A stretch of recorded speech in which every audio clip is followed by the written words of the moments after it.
Good afternoon, everyone. I'm sorry this video is a bit late, but I've been going around the country saying hello to VectorVest customers. It's 5 to 10 in America, 5 to 3 in the UK. And as you can see on the American market, the S&P holding on to yesterday's gains. The short-term trend on VectorVest has been up for the last four trading sessions, including today. And I've been taking short-term trades, should I say, in the direction of that. So we'll talk about that in a second. The buy-sell ratio still got a way to go in that there's 682 companies on the buy, 3,384 on a sell, but the buy-sell ratio has improved significantly to 0.2. Still in an oversold position, but certainly better than it was at the tail end of September at 0.05. Let's look at the VectorVest Composite, which I think I've got open just here. So that's the VectorVest Composite, folks, an equally weighted index of all of the shares that we follow in the American market. As you can see, over the last year, the darn thing has been pointing down, and many people, including some exceptionally experienced investors that I've been speaking to around the country, one in particular who's got 30 or 40 years of a successful track record, unfortunately significantly down this year. That's why 80% of the exercise is being in sync with the general market, and since about last November in the American market, the general market has been falling. We have a look at this over the last 6 months now. The longest term measure of the trend on VectorVest is called a confirmed call. That confirmed call has been down since the 26th of August. This is a big rundown. That was the June run up. That was very tradable. Didn't last. It was a very tradable move for traders. Then all of a sudden, the wheels fell off here, and nice relief rally over the last couple of days. Technically, it looks like a rally in a bear market because the momentum is still exceptionally strong to the downside. This is the proprietary market timing indicator, and as you can see, the price is making a falling low, and the indicator is making a falling low. And invariably, that means another push down before a bottom is in. The market can do what it wants. V bottoms are becoming more common, I know, but barring a one-day turn by the Fed and the so-called pivot, then I don't see this stopping here without another test on the downside. Let's hope not. So we had 2 or 3 really good days up. We went sideways yesterday. It was a great intraday trade yesterday. And I wouldn't expect probably not much happening today, because tomorrow is the Non-Farm Payroll number, a very important number indeed, that'll be coming out tomorrow afternoon UK time, tomorrow morning American time. So the probability is still stacked that unfortunately there's another leg down, maybe a double bottom here, and in that double bottom, the MTI and the buy-sell ratio will make a rising bottom. That positive divergence normally leads a major reversal. So if we have a look now at my dear old friend, the S&P, that's what it's doing today. That was a really great trade yesterday. I put up the daily chart now. You'll see the basis of this, although it's an awful lot clearer on the intraday pictures. But as you can see, there is a line in the sand. And yesterday morning at the open, the S&P gapped down, and it gapped down to that level, and then it reversed. Maybe not as sharp as I should have been, but that was my entry yesterday, and I rode it the whole way up until it went back and clipped that moving average. So that I was out and about, but I kept my eyes on it up to about there. So that was a really nice trade. Good start. Managed to get this, as I say, since the VectorVest primary wave has been turned up.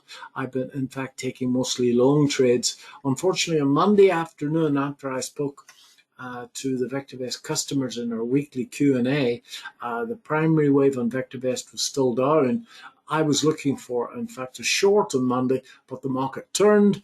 So I didn't lose any money, but I missed the move up.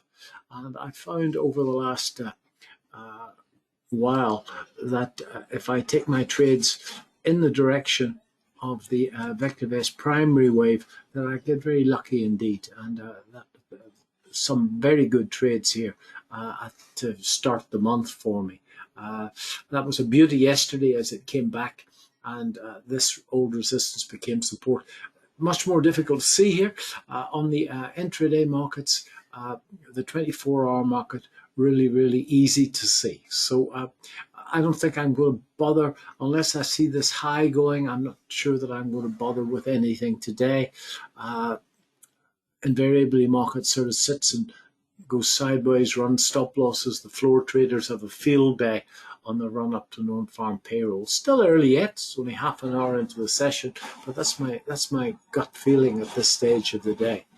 I have got a couple of positions running. First of all, I've taken a position in gold, and I'm long of gold. And if you go back 2 or 3 videos, I did a long and probably boring video of the setup on gold from a monthly chart to a weekly chart to a daily chart that I've been sitting waiting on for the last few days. I'm long of gold on a spread bet from 1674. It was nicely up. It's pulled back a little bit today. I would expect, if you actually revisit that video, I would expect the daily 8-bar stochastic to pull back into an oversold situation. If it pulls back into an oversold situation without taking out the last low and reverses, then that'll be a signal to really load up in that position. So I've got a spread bet in gold running, and I've also got 2 other spread bets running. I have a reasonable size of position in Pan-African Resources in the UK, and I have a position in the GDX. It's a spread bet in the GDX. That's from the same time as I bought into gold at 1674. And I've also got a spread bet on the XLE, and unfortunately not from a particularly good level. But oil to me looks as if it wants to go again. And that's the oil market. If you look, that was the level, and then gapped up, and I meant from somewhere around here. And as you can see, we've got a triangle here, and those of you that are classical technical analysts will see that hopefully, hasn't done it yet, but hopefully the darn thing is going to break on the 4th attempt. We can see, as you know, there's a great deal of politics involved in the oil market. It was on the front page of the Financial Times today.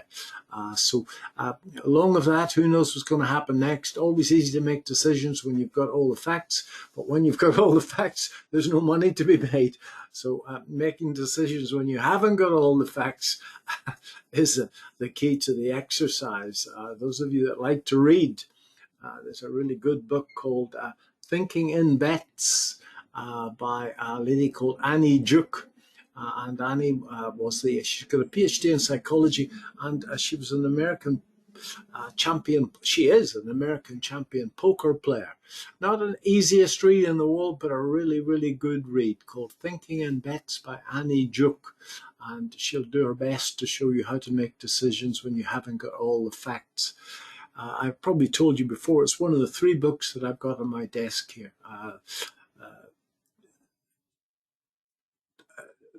Trading in the Zone by Mark Douglas, Thinking in Bets by Annie Duke, and The Power of Now by Eckhart Tolle, how to keep your mind focused on what's happening now. Invaluable knowledge for markets, because that little bar going up and down, especially when the market is live, can put the fear of God into you. This is the GDX. I particularly like the GDX because it's showing what my dear friend Larry Pesavetis named as a Gartley 222 pattern. And this is a thrust and an AB equals CD to the 78% retracement and a move up. So I'm long of that since the start of the week. I spoke about that at the VectorVest international forum last Saturday afternoon. It's a harmonic pattern. It's very contrarian. Nobody could be more contrarian than my dear friend Larry Pesabetis. But I'm long of gold in three ways: Pan-African Resources, a small London miner in South Africa that I know very well, the GDX, and on physical gold, on a spread bet on the gold price itself in dollars. I have that bet on the XLE, which is a bet in oil, plus I've got a large position in Shell, off a bit today, I believe, on news, but still looking very good. Bought into it at about £11, so I'm very happy with that. So that's what I've been up to, folks. Very bullish on gold, starting to look very bullish on oil. And the stock market, I think tomorrow will be a very important afternoon for the stock market. And as you can see, the S&P now has pulled back a little bit. I would expect it to trade in that range today. Where's my intraday chart here? Let's bring it up again over a couple of days. That's what the market has done today. I suppose you could have been short here as it broke down through that low. That would have been a nice little short, that's for sure. It would have been against the VectorVest primary wave. Nevertheless, if you're happy to trade against the longer term trend, then that would have been a nice little short. That's what traders call a 1, 2, 3. 1, 2, 3, and breaks down through that low. I heard somebody calling it a pocket pivot the other day, but the 1, 2, 3 has been around since trading started. First popularized by Mr. Gann a long time ago. Those of you that know my work will see that there's a little spring here. I didn't get in at the spring. I was sleeping. I think that if you are looking at a bar like this, it's a 5-minute bar. It's a 2-minute bar. But let me put up a 5-minute bar. That's what I was using. 2 minutes. 2 minutes is far too fast for me. I haven't got what it takes anymore on a 2-minute chart. But that was the 1, 2, 3 on this yesterday, and I found that 1, 2, 3s that are above the 21 period moving average, well, if you just did that, you would be profitable. But the key yesterday was this level, and that level, in fact, was that previous resistance becoming support. And if you put up the E-mini over on a 24-hour market, you can see that level clearly. And then it broke up and was confirmed by this. Maybe I should have been in earlier here, but that was a darn good piece of trading. 1, 2, 3, not nearly as clear on the 5-minute chart. I don't trade the 2-minute chart. I leave that to young fellas like Tom Hogarth to do that. That's too much for me. Nevertheless, that now would have been quite a good trade. So I would expect markets to, in fact, be difficult this afternoon, and we wait for the non-farm payrolls tomorrow. I hope you found that useful, folks. If I get time, I'll do another one of these tomorrow afternoon after the non-farm payrolls comes out. UK people, I'm doing an interview on core finance tomorrow morning, and that will be out on the VectorVest YouTube page mid-afternoon. Thanks very much indeed. Bye-bye.